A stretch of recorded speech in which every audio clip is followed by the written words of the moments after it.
Hola a todos. Si alguna vez se preguntaron qué sucede cuando el amor y la traición chocan con la estrategia corporativa, esta historia es para ustedes. Prepárense para una montaña rusa de emociones. Y la primera pregunta es, ¿qué harían ustedes si se encontraran en la situación de nuestra protagonista? Déjenlo en los comentarios. El principio de un final. El aire en la oficina del ático no crujía. Se había vuelto un grito mudo. Un grito que solo ella, Clara, podía escuchar. Minutos antes, su esposo, Leo, el mismo hombre que le había besado el vientre esa mañana, estaba pegado a su escritorio por la directora de operaciones de la compañía, Isabela. El vestido de diseñador de Isabela estaba recogido, y su risa, punzante y burlona, era un puñal afilado. Levantó la mirada y finalmente notó la figura en el umbral. «Vaya, miren a quién trajo el gato preñado», se burló, sin hacer ningún movimiento para separarse de Leo. «¿Vienes a buscar a tu marido?» El rostro de Leo se puso pálido del pánico, pero Clara solo ofreció una sonrisa serena y escalofriante. Dio un paso hacia adelante. El único sonido fue el suave clic de sus tacones en el suelo de mármol. Dejó un documento grueso y encuadernado en la esquina del escritorio. Clara Davenport creía que había construido una vida perfecta, ladrillo a ladrillo de oro. Su matrimonio con Leo se sentía como la piedra angular de una estructura ya impresionante. Vivían en un espacioso piso en el barrio de Salamanca, con ventanales que bebían el horizonte de Madrid, una vista que ella había pagado con el primer dividendo de su herencia. Fue el dinero de Clara, una vasta fortuna dejada por sus padres pioneros en la tecnología de encriptación de datos, lo que sirvió como capital inicial para las ambiciones de Leo. Él tenía la visión, ella tenía los medios. Juntos lanzaron Innovaciones Aura, una empresa tecnológica especializada en seguridad biométrica de próxima generación. Leo era la cara de la empresa. Encantador, implacablemente motivado. Un líder carismático que podía vender su visión a inversores y a los medios por igual. Clara, con su mente más tranquila y analítica, prefería un papel secundario en la junta directiva, manejando la intrincada red de finanzas e inversiones que mantenía la empresa próspera. Durante 5 años, fue perfecto. Eran la pareja de oro de la ciudad, su apariencia y su legado, su ambición y su intelecto. Eran un equipo. Ahora, a los 29 años y con 6 meses de embarazo de su primer hijo, Clara sentía una profunda y sólida satisfacción. Acariciaba la curva de su vientre e imaginaba a su hijo, una fusión perfecta de ambos, las grietas en la fachada dorada. Pero últimamente, pequeñas grietas habían comenzado a aparecer en la fachada dorada de su vida. Eran casi imperceptibles al principio, fáciles de ignorar, como el estrés de una empresa en rápido crecimiento y la llegada inminente de un bebé. Leo trabajaba más tarde que nunca, sus noches llenas de reuniones de emergencia y llamadas de inversores de última hora. Cuando llegaba a casa, el aroma de su colonia familiar a menudo se enredaba con algo más. Un perfume floral punzante que ella no reconocía. Se volvía defensivo con su teléfono, alejándolo de ella cuando vibraba, un hábito que nunca había tenido. Siempre había sido un libro abierto. Una vez, ella intentó tomarlo en broma y él espetó. «Clara, espacio personal, por favor. Es un correo de trabajo sensible». La frialdad en su tono dolió más que las palabras. Luego estaba Isabela Rossi. Era la directora de operaciones de Aura, una ejecutiva implacable que Leo había contratado hacía 2 años. Sobre el papel, era un activo fenomenal. Era brillante, despiadada y tenía un instinto para el mercado casi depredador. Bajo su liderazgo operativo, las ganancias de Aura se habían cuadruplicado. Clara inicialmente la había admirado, incluso había defendido su ascenso. La veía como una mujer poderosa en un campo dominado por hombres. Pero el respeto profesional de Isabela nunca pareció extenderse a Clara. En las reuniones, dirigía sus comentarios exclusivamente a Leo, incluso cuando Clara hacía una pregunta directa. Sus halagos sobre el éxito de la empresa siempre se enmarcaban de una manera que sutilmente excluía a Clara.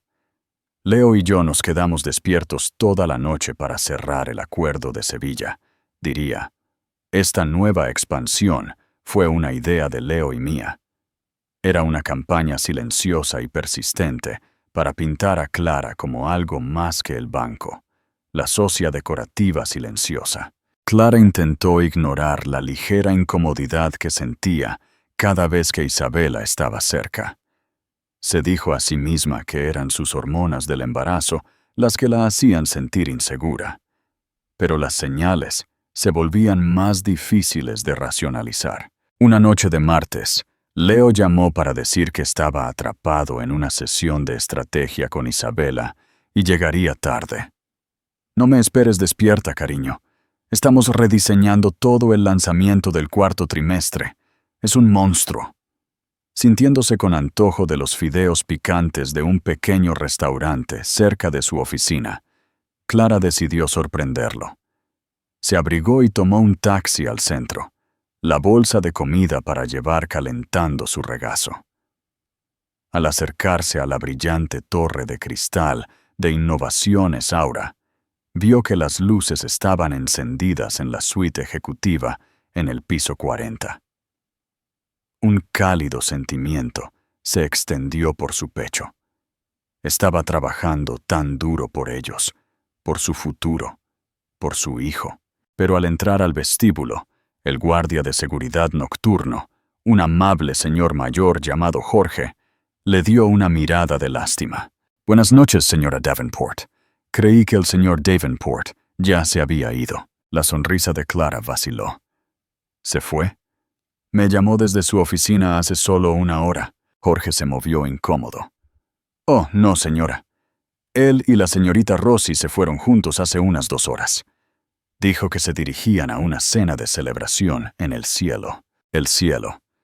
Un restaurante exclusivo, ridículamente romántico, conocido por sus reservados privados y sus vistas impresionantes.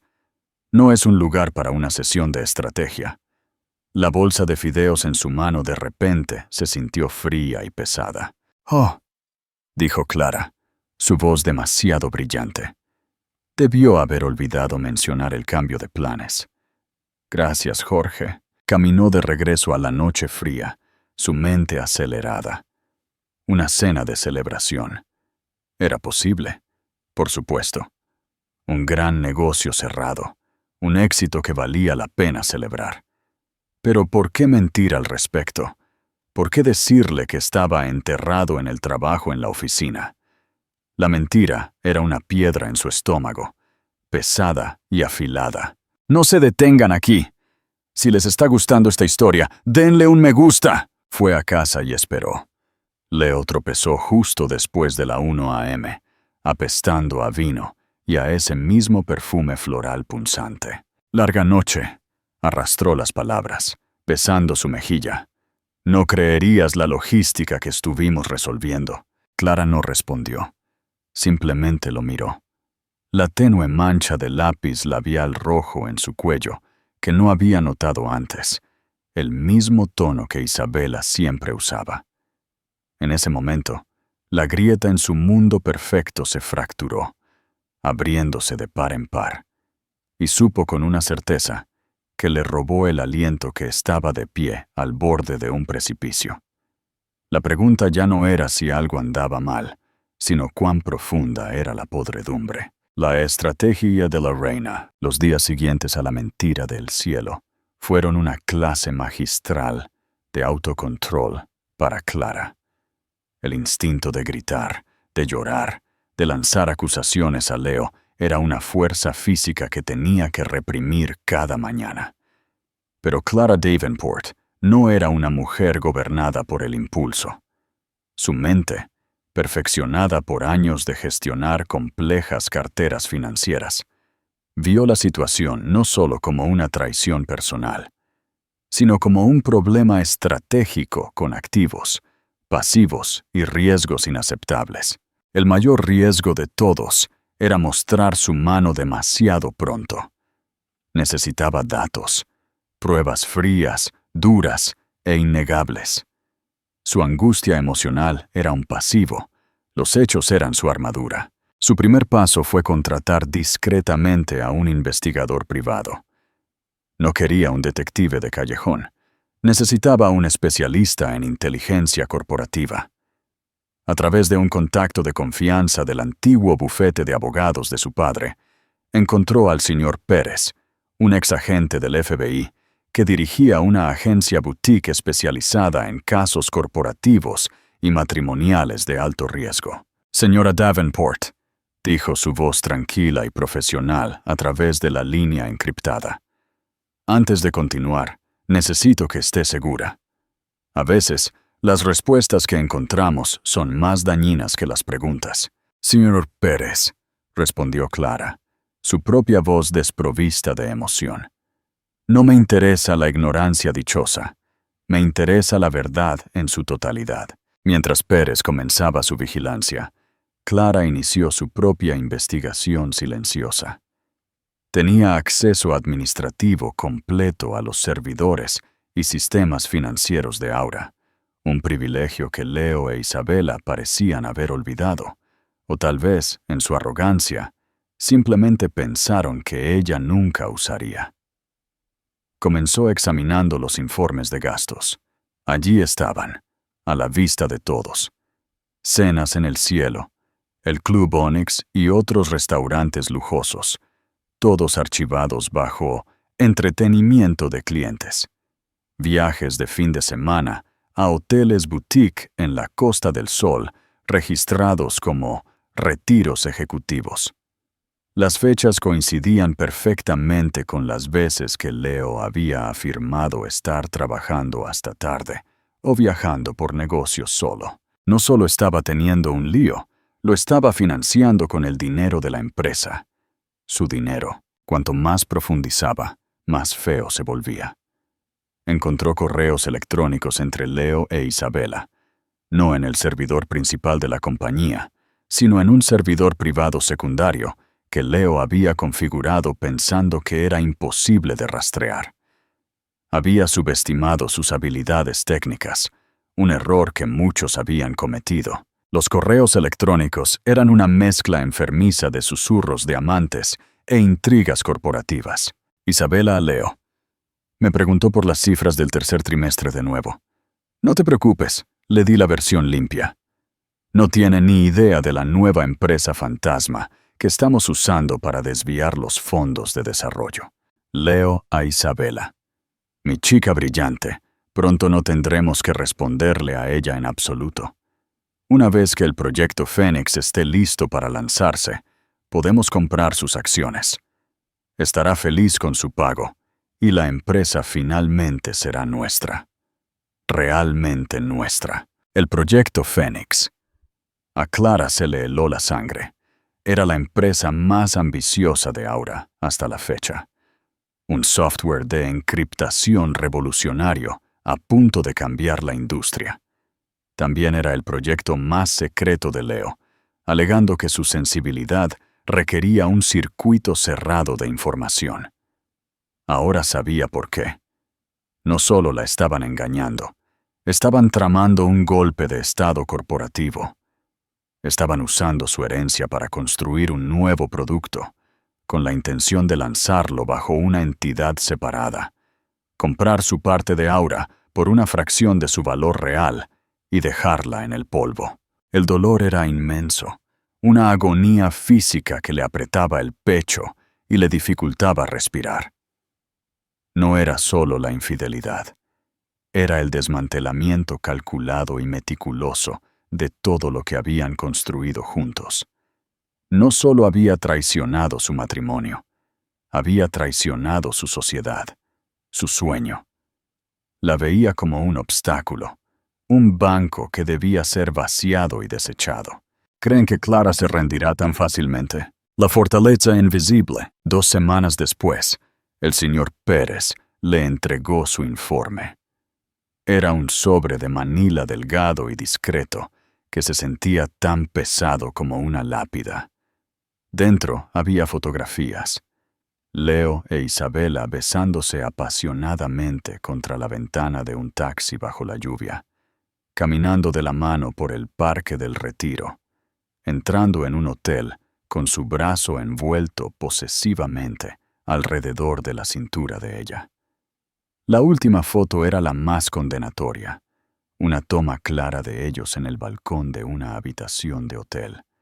Isabela en una bata, Leo de pie detrás de ella, con las manos apoyadas en sus hombros mientras miraban la ciudad. Clara dispuso las fotos sobre su mesa de centro de cristal, una cuadrícula clínica de la traición de su marido. No había rabia ni lágrimas, solo una claridad profunda y escalofriante. La parte emocional de ella, la esposa que amaba a Leo, estaba entumecida. En su lugar estaba la directora ejecutiva, la estratega, la hija de innovadores que nunca, jamás, se echaba atrás en una pelea. Tenía lo que necesitaba. La prueba era absoluta. La traición era completa. Ahora podía preparar su respuesta. Tomó su teléfono, no para llamar a Leo, sino para programar una reunión con la única persona que podía ayudarla a convertir su conspiración en su ruina, su abogada, Elena Valdés. Elena Valdés no era el tipo de abogada que se anunciaba en vallas publicitarias. Su oficina, ubicada en una discreta casa de ladrillo en el barrio de Salamanca, era un santuario de poder silencioso, lleno de viejos libros de leyes y el tenue aroma a cuero antiguo y té fuerte. Elena, de unos 60 y tantos años, poseía una mente tan afilada como un trozo de vidrio y un comportamiento que podía congelar un volcán. Había sido la abogada de la familia de Clara durante décadas, la arquitecta del patrimonio de sus padres, y lo que es más importante, la autora del acuerdo prenupcial de Clara y Leo. Clara se sentó frente a ella, con el sobre de manila del señor Pérez sobre el escritorio de caoba pulida entre ellas.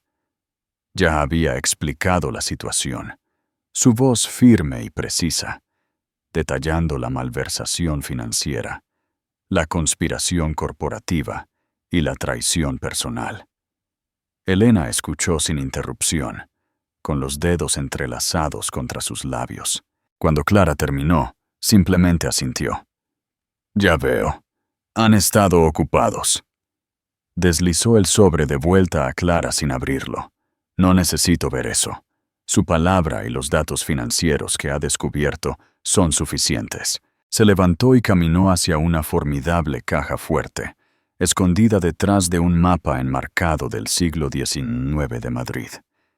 Giró el dial con facilidad y sacó un documento grueso encuadernado en cuero azul.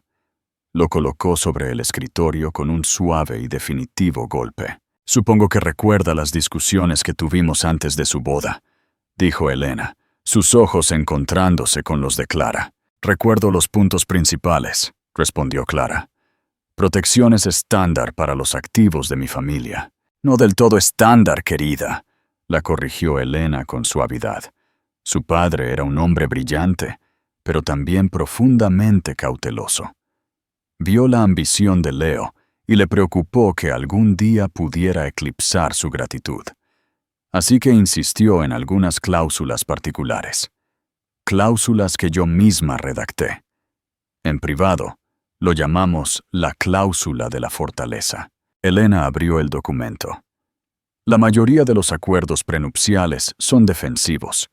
Protegen lo que una persona aporta al matrimonio. El nuestro era diferente. Fue diseñado para ser tanto defensivo como ofensivo. Señaló una sección titulada Artículo 5. Negocios matrimoniales. Esto establece que, si bien Innovaciones Aura es un negocio conjunto, su contribución de capital inicial, los 80 millones de euros de su fideicomiso, no fue un regalo, sino una inversión condicional. La condición es la fidelidad y la buena fe de su pareja. Pasó la página. Y aquí está el corazón del asunto.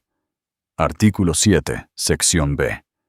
La cláusula de infidelidad y mal comportamiento grave. Clara se inclinó mientras Elena leía en voz alta, con voz tranquila y medida. En caso de infidelidad conyugal, probada por parte de Leo Davenport, o en caso de su participación en malversación financiera, o cualquier acción destinada a devaluar deliberadamente la participación de Clara Davenport en sus negocios compartidos, se activarán inmediatamente los siguientes términos. Elena hizo una pausa, mirando a Clara por encima del borde de sus gafas. 1.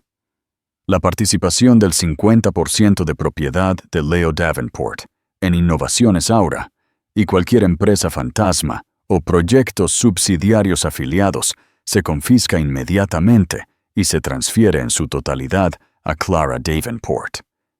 Él no será comprado. Su participación simplemente se anula. Clara contuvo el aliento. Recordaba haber discutido esto, pero en ese momento le había parecido una maniobra legal abstracta y agresiva. Solo por si acaso, que nunca pensó que se invocaría. Elena continuó, su voz inquebrantable. 2. Toda la propiedad intelectual, patentes o tecnologías patentadas, desarrolladas por Innovaciones Aura o sus empleados durante el curso del matrimonio, se consideran activos derivados directamente de la inversión condicional inicial. Como tal, la propiedad total y exclusiva de dicha propiedad intelectual, incluido, entre otros, el proyecto actualmente con el nombre en clave el Proyecto Fénix, revierte a Clara Davenport. 3. Dijo Elena con una satisfacción sombría en su tono.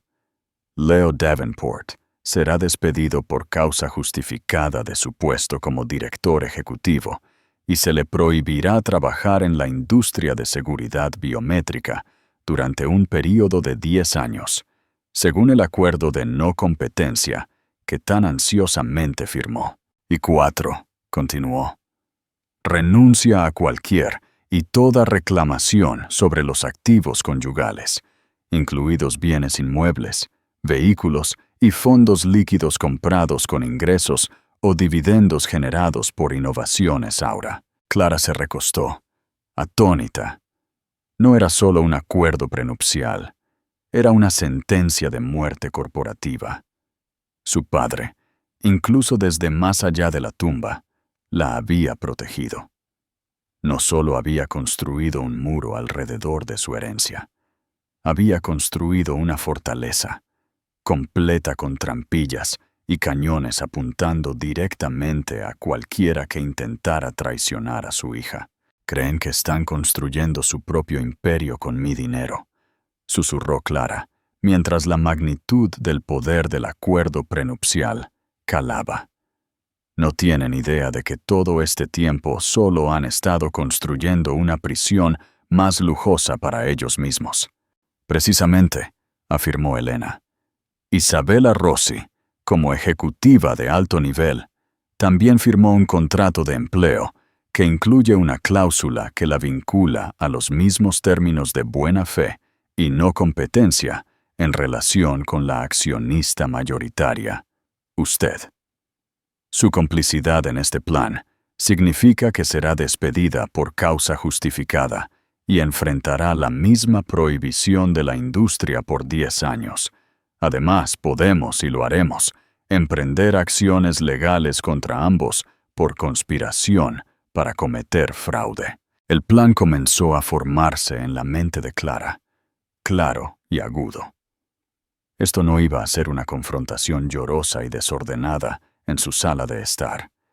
Iba a ser una ejecución corporativa. ¿No creen que el papá de Clara fue un genio? Comenten su opinión y no olviden darle a me gusta al video. Ultaba.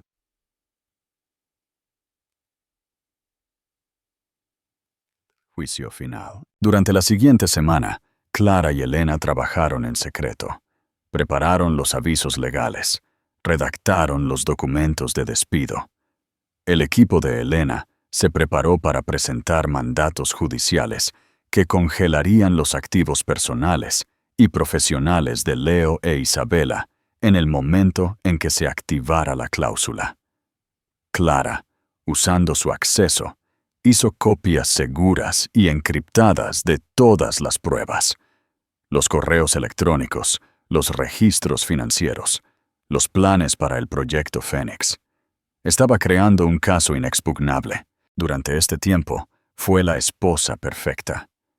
Le sonrió a Leo, le preguntó cómo había sido su día e incluso le frotó los hombros cuando se quejó del estrés del trabajo.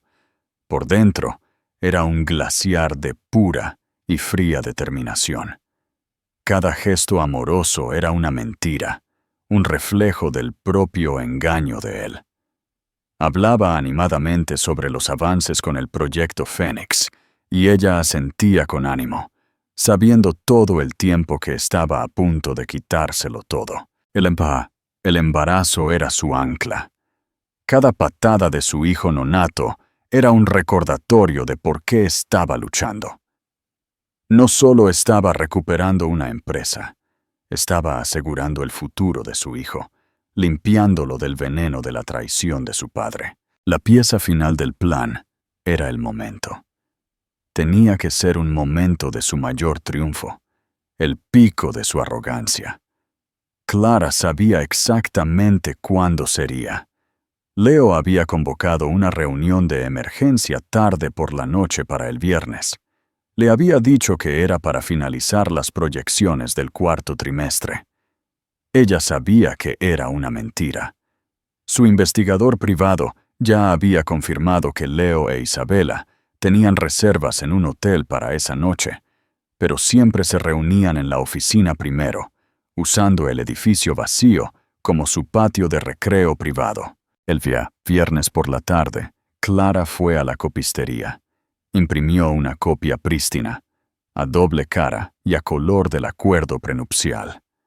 La hizo encuadernar con la misma cubierta azul simple y profesional que la original. Era un arma, y era hora de desplegarla. La noche del viernes descendió sobre Madrid, cubriendo la ciudad con un manto de luces brillantes y sombras profundas. El edificio de Innovaciones Aura se alzaba como una silenciosa lanza monolítica contra el cielo. En el piso 40, en la oficina del director ejecutivo, Leo Davenport e Isabela Rossi estaban celebrando. Una botella de champán añejo se enfriaba en una cubitera de plata en la esquina del inmenso escritorio de caoba. 2 copas a medio vaciar estaban a su lado. ¿Por nosotros?, dijo Leo, su voz gruesa por el triunfo y el deseo. Atrajo a Isabela más cerca, con las manos en su cintura. Por el proyecto Fénix, por nuestro futuro. Nuestro futuro, hizo eco Isabela, su voz un suave ronroneo. Pasó un dedo por la corbata de él. Todavía no puedo creer lo fácil que fue. Clara no sospechó nada. Solo se sienta en casa tejiendo patucos, completamente ajena. Su risa fue aguda y condescendiente. Es casi triste. Ella es de dinero viejo, dijo Leo con desdén, con un toque de resentimiento de hace mucho tiempo en su tono. No tienen el hambre, la motivación. Ella proporcionó el lienzo. Fácil. Pero nosotros somos los artistas. Este imperio es nuestro. Nosotros lo construimos. Se inclinó para besarla, su confianza y arrogancia creando una energía palpable en la habitación. Estaban en la cima del mundo, invencibles. Fue entonces cuando escucharon el sonido. Un clic suave, casi imperceptible, cuando la puerta de la oficina, que creían que estaba cerrada, se abrió en silencio. Clara estaba en el umbral, una visión de serena calma. Llevaba un vestido negro simple y elegante que acentuaba su figura embarazada. Su cabello estaba recogido. Su rostro estaba compuesto. Sus ojos, con una quietud que era mucho más aterradora que la rabia. No miró a Leo. Su mirada estaba fija únicamente en Isabela, que todavía estaba pegada al escritorio. Isabela se recuperó primero. Una sonrisa se extendió por su rostro. No hizo ningún movimiento para ajustarse el vestido o alejarse de Leo. Quería que Clara viera. «Vaya, miren a quién trajo el gato preñado», se burló, su voz goteando de burla. «¿Vienes a buscar a tu marido? Estamos un poco ocupados reorganizando los activos de la empresa». El rostro de Leo, sin embargo, se había puesto blanco como la tiza. Se apartó de Isabela. Su fanfarronería se evaporó en puro pánico. «Clara, cariño, esto no es... Solo estábamos... Es una celebración, una cosa de negocios». La expresión de Clara no cambió. Ignoró por completo el balbuceo frenético de Leo. Dio un paso lento y deliberado hacia la habitación, su presencia absorbiendo todo el aire. El clic de sus tacones bajos en el suelo de mármol era como el tic-tac de un reloj que marcaba los segundos para una ejecución. «Una celebración», dijo Clara, su voz suave, pero con un filo de acero pulido. «Qué maravilloso». Siempre es agradable conmemorar una ocasión trascendental. Caminó hacia el gran escritorio, del que Leo estaba tan orgulloso, el que fue comprado con su dinero. Colocó el documento encuadernado en azul que llevaba sobre su reluciente superficie, con un golpe final y silencioso. Isabela se burló. «¿Qué es eso? ¿Documentos de divorcio? No te preocupes, nuestros abogados ya lo han revisado. Leo tiene derecho a la mitad del crecimiento de la empresa. Me aseguraré de que consiga un buen trato». Una leve y escalofriante sonrisa tocó los labios de Clara. «No son documentos de divorcio, es más bien un documento fundacional. Incluso podrían llamarlo la constitución de la empresa. Ambos han estado trabajando tan duro en Aura. Pensé que finalmente deberían leer la letra pequeña». Leo miró el documento como si fuera una serpiente venenosa. Reconoció la encuadernación. Tragó con dificultad, un nudo de pavor formándose en su estómago. «Adelante», instó Clara, su voz peligrosamente agradable. «Ábrelo». Creo que la sección más relevante para la reorganización de esta noche es el artículo 7. Isabela, aún rebosante de confianza fuera de lugar, arrebató el documento. «¿Qué es esta tontería?». Lo abrió, sus ojos escaneando la página con arrogante impaciencia. Leo se inclinó sobre su hombro, su rostro una máscara de horror creciente. El silencio que siguió fue absoluto. Era un silencio pesado y sofocante, mientras los ojos de Isabela se movían de un lado a otro por el texto, su cerebro luchando por procesar la jerga legal. Su expresión engreída comenzó a desmoronarse, reemplazada por un destello de confusión, luego de incredulidad, y finalmente un terror naciente y repugnante. «¿Qué es esto?», tartamudeó, señalando con un dedo tembloroso la página. «En caso de infidelidad conyugal probada. Esto es una locura. Esto no puede ser legal». «Es perfectamente legal, señorita Rossi», dijo Clara con calma. «Fue firmado, presenciado y notariado hace 6 años». Leo estuvo de acuerdo con cada palabra. Leo sintió que sus piernas se debilitaban. Se hundió en una silla cercana, su respiración entrecortada. Leyó las cláusulas una y otra vez. Las palabras se difuminaron en una pesadilla. Participación de propiedad, confiscada, se transfiere en su totalidad. Propiedad intelectual. Revierte. Despedido por causa justificada. Mis acciones, susurró, su voz ronca. Mis acciones están perdidas. Nunca fueron realmente tuyas, Leo, dijo Clara, su mirada finalmente cayendo sobre él, fría y despiadada. Eran condicionales, y has violado las condiciones. Espectacularmente, debo añadir. El rostro de Isabela se contorsionó de rabia. El proyecto Fénix. Ese fue mi trabajo, mi estrategia. No puedes quedártelo. Según el artículo 7, sección B, subsección 2, puedo y lo he hecho, replicó Clara, su voz inquebrantable. Fue desarrollado usando mi capital, bajo el paraguas de mi empresa. Me pertenece. A partir de este momento, Leo, ya no eres el director ejecutivo de Innovaciones Aura. Y señorita Rossi ya no es la directora de operaciones. Ambos han sido despedidos con efecto inmediato por mala conducta grave y conspiración para cometer fraude corporativo. Sacó 2 documentos más de su bolso, sus cartas de despido oficiales. Las colocó ordenadamente encima del acuerdo prenupcial. El equipo de seguridad viene de camino para escoltarlos fuera del local. Sus cuentas corporativas han sido congeladas y su acceso a todos los sistemas de la empresa ha sido revocado. Se les permitirá recoger sus pertenencias personales bajo supervisión. Yo me daría prisa si fuera ustedes. No creo que el alquiler de su apartamento, financiado por la empresa, sea válido por mucho más tiempo, Isabela. El golpe final y calculado aterrizó. Isabela se quedó mirando a Clara, su rostro un torbellino de shock y odio. La burla se había ido, reemplazada por el rostro crudo y feo de la ruina. Leo simplemente se sentó allí, roto, mirando los documentos que acababan de desmantelar su vida entera en cuestión de segundos. Había volado demasiado cerca del sol, y Clara no solo le había cortado las alas, le había quitado el sol. La llegada de los 2 guardias de seguridad, hombres severos con uniformes impecables, rompió el silencio atónito.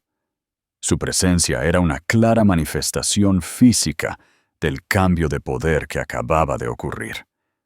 Leo e Isabela ya no eran ejecutivos, eran intrusos. Señor Davenport, señorita Rossi, dijo el jefe de seguridad, su voz educada pero firme. Se nos ha instruido que los escoltemos fuera. La realidad se estrelló contra Leo. Saltó de su silla, su rostro suplicante. Clara, por favor, no hagas esto. Podemos hablarlo. Cometí un error, un terrible error. Te amo. Piensa en nuestro hijo. Clara lo miró y, por primera vez, un destello de emoción cruzó su rostro. No era dolor, sino un profundo y cansado disgusto. Pensaste en nuestro hijo cuando planeabas defraudar a su madre, cuando usabas su herencia para financiar tu lío. Tu amor es tan inútil como tu firma en ese contrato. No te atrevas a pronunciar su nombre. Sus palabras fueron como agua helada, extinguiendo su última esperanza de una apelación desesperada. Isabela, sin embargo, eligió un camino diferente. Su shock se transformó en una furia venenosa. «¿Crees que has ganado?», escupió, su voz temblando de rabia. «Arruinarás esta empresa sin nosotros. Te demandaré por todo lo que vales. Le diré al mundo qué arpía vengativa eres». Clara simplemente levantó una ceja. «Puedes intentarlo, pero mi abogada, la señorita Valdés, está en proceso de presentar una demanda civil contra ambos por conspiración para defraudar, buscando daños que superarán con creces cualquier cosa que puedan esperar ganar. Cualquier periodista con el que hables también recibirá un dossier muy detallado y con pruebas de sus actividades. Me pregunto qué historia encontrarán más convincente». El rostro de Isabela se hundió. Era una estratega. Sabía cuándo estaba en jaque mate. No quedaba ninguna jugada por hacer. Los guardias dieron un paso adelante y el patético proceso de desalojo comenzó. Leo, completamente derrotado, recogió su maletín y su abrigo con torpeza. Isabela, con una última mirada de odio a Clara, agarró su bolso. Mientras los conducían fuera de la oficina que alguna vez habían mandado, los sonidos de sus pasos y el suave murmullo de los guardias se desvanecieron por el pasillo, dejando a Clara sola en el espacio silencioso y cavernoso. No se sintió triunfante, no sintió alegría, sintió un vacío profundo y ahuecado. Caminó hacia el ventanal y miró la ciudad brillante e indiferente. Había ganado, había protegido sus activos, asegurado el futuro de su hijo y cobrado un precio rápido y devastador por su traición. Pero el matrimonio era un cráter. El hombre que había amado era un fantasma, una ficción que se había contado a sí misma. Colocándose una mano en el vientre, sintió una suave patada. Era un aleteo de vida, una promesa de un futuro que no tenía nada que ver con Leo Davenport. En ese momento, el vacío comenzó a retroceder, reemplazado por una determinación feroz y protectora. No era solo la mujer que había perdido a un marido. Era la mujer que estaba a punto de convertirse en madre. El Phoenix se alza. Los siguientes días fueron un borrón de acción controlada y decisiva. Con Elena Valdés a su lado, Clara se movió con precisión quirúrgica. Convocó una reunión de junta de emergencia durante el fin de semana, presentando la evidencia irrefutable de la conspiración contra la empresa. La junta, compuesta por astutos inversores que valoraban la competencia y las ganancias por encima de todo, se sintió conmocionada, pero, en última instancia, pragmática. Con las pruebas legales y financieras al descubierto, ratificaron por unanimidad la asunción de Clara del puesto de directora ejecutiva. Clara se dirigió al personal senior de la empresa el lunes por la mañana. La atmósfera estaba tensa con rumores e incertidumbre. No compartió los sórdidos detalles del lío, solo los hechos profesionales. Leo Davenport e Isabela Rossi han sido despedidos por causa justificada debido a mala conducta financiera grave y acciones perjudiciales para la empresa y sus accionistas, anunció, su voz resonando con autoridad. Su salida es efectiva de inmediato. Asumiré el cargo de directora ejecutiva. Nuestra misión no ha cambiado. El proyecto Phoenix, que ahora es propiedad exclusiva de esta empresa, continuará según lo programado bajo un nuevo liderazgo. Sus trabajos están seguros. Su enfoque debe estar en su trabajo. Tenemos un mercado que dominar. Su confianza era contagiosa. No había drama ni debilidad, solo fuerza e impulso. El barco había perdido a su capitán, pero la dueña había tomado el timón y sabía exactamente a dónde iba. Las consecuencias legales para Leo e Isabela fueron catastróficas. Sus activos fueron congelados por orden judicial. La demanda civil avanzó y la evidencia en su contra era tan abrumadora que sus abogados les aconsejaron que llegaran a un acuerdo. Se quedaron sin prácticamente nada, despojados de sus carreras por las cláusulas de no competencia y sepultados bajo una montaña de deudas legales. Desaparecieron del mundo de alto nivel que habían habitado brevemente. La noticia de su desgracia se extendió por la industria, una historia de advertencia sobre la soberbia y la ruina. Clara, mientras tanto, estaba experimentando su propia transformación. Se lanzó a su nuevo papel, no como una sustituta, sino como una verdadera líder. Descubrió una pasión por el negocio en sí mismo, por la innovación y la estrategia que nunca se había permitido explorar mientras estaba a la sombra de Leo. Ya no era solo el dinero. Ella era la visión. 8 meses después, Clara estaba de pie en un escenario iluminado en la conferencia tecnológica más grande de la industria. El auditorio estaba lleno. Ya no era solo Clara Davenport, la rica heredera. Era Clara Davenport, la directora ejecutiva de la recién rebautizada Cibernética Phoenix. El nombre era una ironía privada que saboreaba. Su barriga de embarazada había desaparecido, reemplazada por las líneas elegantes de un traje de poder a medida. En su lugar había una nueva vida, su hijo, Nico, que estaba con su niñera en una suite de hotel cercana. Él era el centro de su mundo, la razón de cada decisión que tomaba. Durante años, la industria ha perseguido la seguridad reactiva, construyendo muros que pueden ser escalados y cerraduras que pueden ser forzadas, dijo su voz clara y segura, haciendo eco en el salón. Pero el futuro no se trata de reacción, se trata de predicción. Se trata de una identidad tan segura, tan intrínsecamente ustedes, que no puede ser forjada ni robada. Presentó el proyecto Phoenix. Era aún más revolucionario de lo que se había dado cuenta. Un verdadero cambio de juego. Le dio crédito al brillante equipo de ingeniería, a muchos de los cuales Isabela había intentado robar.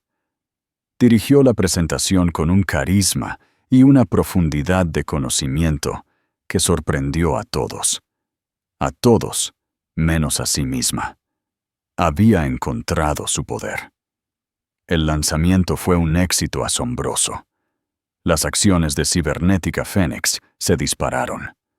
Los contratos llovieron de gobiernos y empresas de la lista Fortune 500. Clara no solo había salvado su empresa, la había hecho más fuerte, más enfocada y más exitosa que nunca. Una tarde, unas semanas después del lanzamiento, una carta llegó a su oficina. No tenía dirección de remitente. Dentro había una sola página escrita a mano. Era de Leo. Era un desorden incoherente de disculpas, excusas y súplicas de una segunda oportunidad.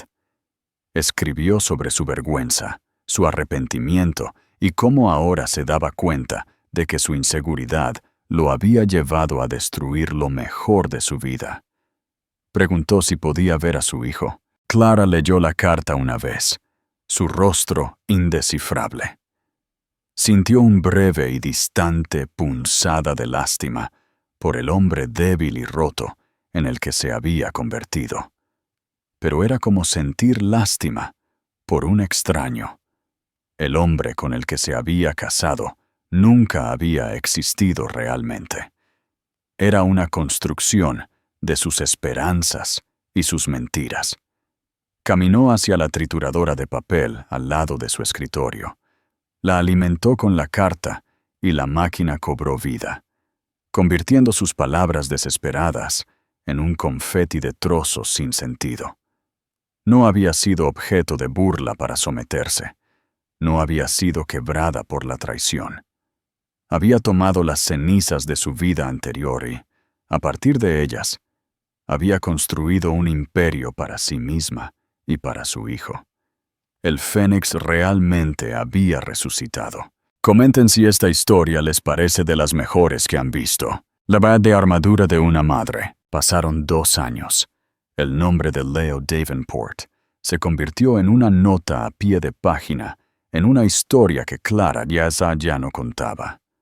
La vida se asentó en un nuevo ritmo, una cadencia exigente, pero profundamente gratificante, dictada por 2 cosas: las ambiciones globales de Cibernética Phoenix y la hora de dormir de un niño pequeño. El mundo de Clara era de marcados contrastes.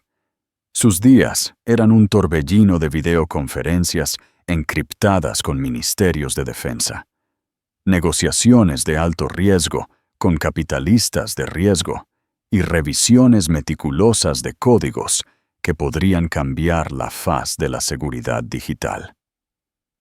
Sus noches estaban llenas de susurros, el suave peso de su hijo Nico dormido en su pecho y el zumbido tranquilo de una ciudad que finalmente se sentía suya de nuevo. El piso de Salamanca, que una vez fue un escenario para un matrimonio vacío, ahora era un hogar.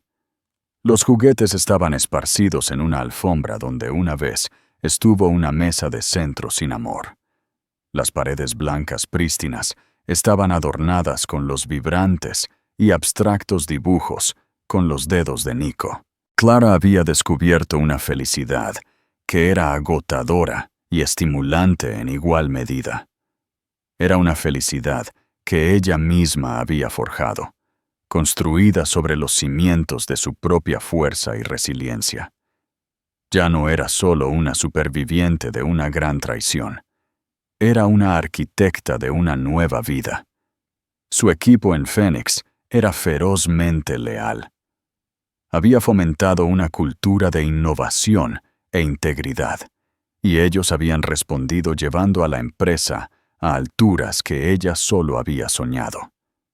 Estaban a punto de dar su próximo gran salto, el Proyecto Quimera, un sistema de seguridad predictivo que utilizaba modelado cuántico para anticipar y neutralizar amenazas antes de que se materializaran. Estaba a años por delante de cualquier otra cosa en el mercado, una verdadera fortaleza en el éter digital, y era un secreto guardado más celosamente que cualquier tesoro de Estado. El primer temblor llegó en una nítida mañana de martes en octubre. Clara estaba en su oficina, una taza de té humeando a su lado, mientras revisaba los informes tecnológicos globales de la mañana. Sus ojos se detuvieron en un comunicado de prensa de Seguridad Ethelred, su competidor más grande y agresivo. Ethelred, dirigido por el notoriamente despiadado Arturo Valera, anunciaba un nuevo producto insignia, Égida, programado para su lanzamiento en 6 meses. Mientras Clara leía la descripción técnica, un escalofrío le recorrió la columna vertebral. El lenguaje estaba velado en jerga de marketing, pero los conceptos centrales eran inconfundibles. Análisis predictivo de amenazas, redes neuronales adaptativas, cifras de encriptación resistentes a la cuántica. No era solo similar al Proyecto Quimera, era un eco directo, un reflejo ligeramente distorsionado de su propia investigación y desarrollo de alto secreto. El cronograma, las características, la misma filosofía detrás de él, era demasiado parecido para ser una coincidencia. Alguien estaba filtrando. Su mundo tranquilo y ordenado se inclinó sobre su eje. Esto no era solo competencia, era espionaje corporativo. Era un asalto directo al futuro de su empresa, al legado que estaba construyendo para su hijo. El semblante de Clara no cambió. Nadie en la oficina habría notado la tormenta que se acumulaba detrás de sus ojos. Terminó su té, envió algunos correos electrónicos de rutina y luego hizo una llamada a David Chen, su jefe de seguridad corporativa. David era un hombre que había contratado hacía un año, un ex especialista en ciberseguridad del Departamento de Defensa. Era tranquilo, metódico y veía el mundo en términos de cortafuegos y vulnerabilidades. David, dijo su voz uniforme, le estoy enviando un enlace. Necesito una auditoría interna completa, clasificación de nivel 1. Comience con los registros de acceso del Proyecto Quimera. Quiero saber quién ha tocado una línea de su código, leído un memorando sobre su progreso o estado en una reunión donde se discutió. Quiero saber con quién hablan, con quién almuerzan y qué han descargado en cualquier dispositivo personal. Sea discreto. Nadie debe saber que están siendo investigados. Entendido, respondió David, la única palabra, transmitiendo una comprensión completa de la gravedad de la situación. Mientras el equipo de David comenzaba su búsqueda silenciosa y amplia a través de los corredores digitales de la compañía, Clara hizo lo que mejor sabía hacer. Se preparó para la guerra. Convocó a sus ingenieros principales para Quimera. Ethelred está haciendo un movimiento, les dijo, proyectando un aura de calma. Su cronograma es de 6 meses. El nuestro ahora es de 4. Vamos a acelerar el lanzamiento. Quiero un diagnóstico completo de nuestro progreso actual y un cronograma agresivo revisado en mi escritorio para el final del día. Vamos a ganarles en el mercado, tan decisivamente que su producto será obsoleto antes de que se lance. El equipo, sintiendo la urgencia y confiando en su liderazgo, se puso a trabajar de inmediato. Así era como Clara operaba ahora. No entraba en pánico, pivotaba. No se regocijaba en el problema, corría hacia la solución. 3 días después, David Chen apareció en su oficina y cerró la puerta detrás de él. Su rostro estaba sombrío. «Lo encontramos», dijo, colocando una tableta en su escritorio. El filtrador es un ingeniero junior llamado Samuel Fuentes. Joven, brillante, pero con muchas deudas. En los últimos 4 meses, ha realizado una serie de transferencias de datos encriptados a un servidor externo. «¿Para quién trabaja?», preguntó Clara, su voz fría. «No fue un pago directo», explicó David, deslizando la pantalla de la tableta. El dinero fue canalizado a través de 3 empresas fantasma diferentes. La última, una firma de consultoría llamada Estrategias Viridiana. Sobre el papel está limpia, pero hice una verificación de antecedentes de sus socios. El nombre en los documentos de incorporación es falso. Sin embargo, la firma digital utilizada para archivar el papeleo no lo es. Es una firma antigua de un servidor que fue dado de baja hace años, pero el hash criptográfico es único. Pertenece a Isabella Rossi. El nombre flotó en el aire, un fantasma de un pasado que Clara había pensado que estaba enterrado. Isabella, por supuesto. Su ambición y su odio no se habrían desvanecido simplemente. Se habría enquistado, tramado y esperado una oportunidad para contraatacar. «Ella está consultando para Ethelred», conjeturó Clara, las piezas encajando. «Valera la contrató para obtener una ventaja, y ella la está entregando destripando mi empresa». «Hay más», dijo David, su expresión endureciéndose. «Investigamos las conexiones de Fuentes. No pudimos averiguar cómo Isabella lo habría apuntado específicamente. Es un don nadie, pero cruzamos sus contactos personales con asociados conocidos de Isabella. Nada. Así que ampliamos la red. Lo cruzamos con su ex marido». El estómago de Clara se tensó. La madre de Fuentes es la prima hermana de Leo, afirmó David. Encontramos una serie de pequeños depósitos en efectivo no rastreables en la cuenta bancaria de Leo durante los últimos 6 meses. Son lo suficientemente pequeños como para pasar desapercibidos, unos pocos miles de euros aquí y allá. Los depósitos comenzaron una semana antes de que Fuentes fuera contactado por primera vez por Estrategias Viridiana. Nuestra teoría de trabajo es que Isabella le pagó a Leo para que le consiguiera una entrada. Él le dio el nombre de Fuentes, probablemente diciéndole que el chico era inteligente y estaba desesperado por dinero. Leo sirvió como intermediario para la traición de su propia familia. Clara se recostó en su silla, una profunda y helada fatiga invadiéndola. No era shock, ni siquiera una nueva ira. Era una confirmación sombría y final del carácter de Leo. No era solo débil. Era un agujero negro de integridad, dispuesto a vender a cualquiera, incluso a sus propios parientes, por unos pocos miles de euros. Su patética carta, que ella había triturado hace 2 años. Era solo otra actuación. Su ruina no le había enseñado humildad. Solo lo había hecho más barato. Gracias, David, dijo en voz baja. Sigue monitoreando a Fuentes, pero no hagas un movimiento todavía. Sé cómo manejar esto. Su primer instinto fue llamar a Elena Valdés y desatar una tormenta legal que los enterraría a todos. Pero una demanda pública sería un desastre. Expondría sus datos confidenciales en la corte, causaría pánico entre sus accionistas y proyectaría una sombra sobre el lanzamiento de Quimera. Isabela y Valera contaban con eso.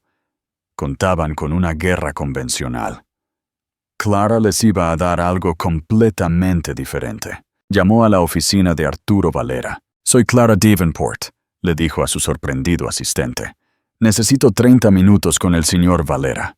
Es con respecto a la seguridad y la responsabilidad a largo plazo de su empresa.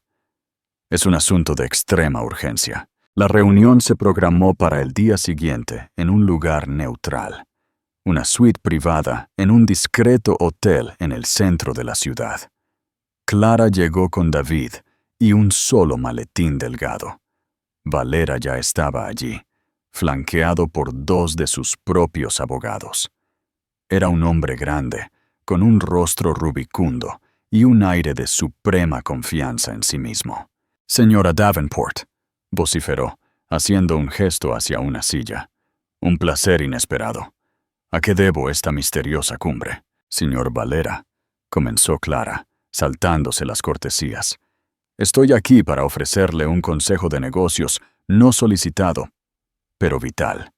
Tiene un cáncer en su organización. Un cáncer que está a punto de hacer metástasis en una demanda multimillonaria que paralizará su reputación y el precio de sus acciones». La sonrisa de Valera se tensó. «Esa es una acusación audaz». «Es una declaración de hechos», dijo Clara con calma. Abrió su maletín y le pidió a David que conectara una tableta a la gran pantalla de la habitación. Recientemente contrató a una consultora que opera bajo el nombre de Estrategias Viridiana para que lo ayude con su proyecto Égida. En la pantalla apareció una foto de Isabela, tomada de su antiguo archivo de empleada de Aura. Su nombre real es Isabela Rossi, mi exdirectora de operaciones.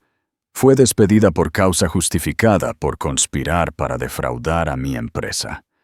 También está bajo una cláusula de no competencia global de 10 años, que claramente ha violado al trabajar para usted.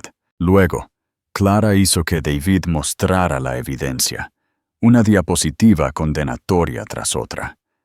Las empresas fantasma, los pagos a Leo, las transferencias de datos desde la computadora de Samuel Fuentes, la comparación lado a lado del código fuente de Quimera y los datos robados. El rostro de Valera lentamente perdió su color. Sus abogados se removieron incómodos, susurrándole. Había pensado que había contratado a una estratega brillante y despiadada.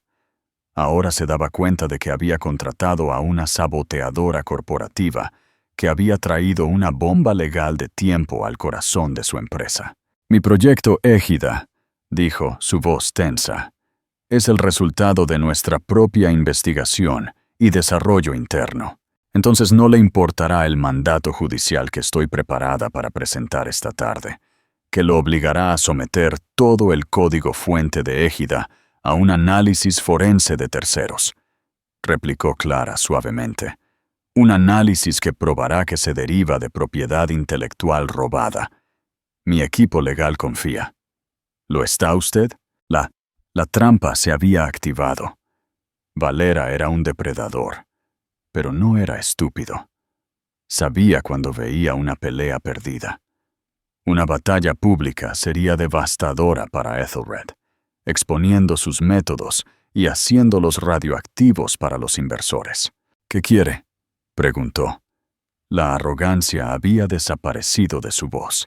«Es muy simple», dijo Clara, inclinándose hacia adelante. «Primero, terminará su relación con la señorita Rossi y cualquiera de sus empresas fantasma, con efecto inmediato. Segundo, desechará el proyecto Égida por completo. Emitirá un comunicado de prensa afirmando que, debido a obstáculos de desarrollo imprevistos, el proyecto ha sido archivado indefinidamente. Tercero, nos entregará todos los datos que recibió de ella, y mi equipo confirmará que han sido borrados de sus servidores. Hará todo esto, y a cambio, esta conversación nunca sucedió. No habrá demanda ni escándalo público. Fue un movimiento brillante. No estaba pidiendo dinero. Estaba eliminando quirúrgicamente a su competencia y neutralizando a Isabela en un solo golpe limpio y silencioso. Valera miró a sus abogados, quienes le dieron un sutil asentimiento. La elección era clara. De acuerdo, escupió la palabra, que le sabía a ceniza en la boca. Clara se puso de pie, su objetivo logrado. Un placer hacer negocios con usted, Arturo. Salió de la suite del hotel, dejando los restos de las ambiciones de Ethelred detrás de ella. De regreso en su coche, la adrenalina comenzó a desvanecerse. No sintió el subidón de la victoria que esperaba. Solo sintió una profunda y sólida calma. Había enfrentado a los fantasmas de su pasado, no con emoción, sino con estrategia.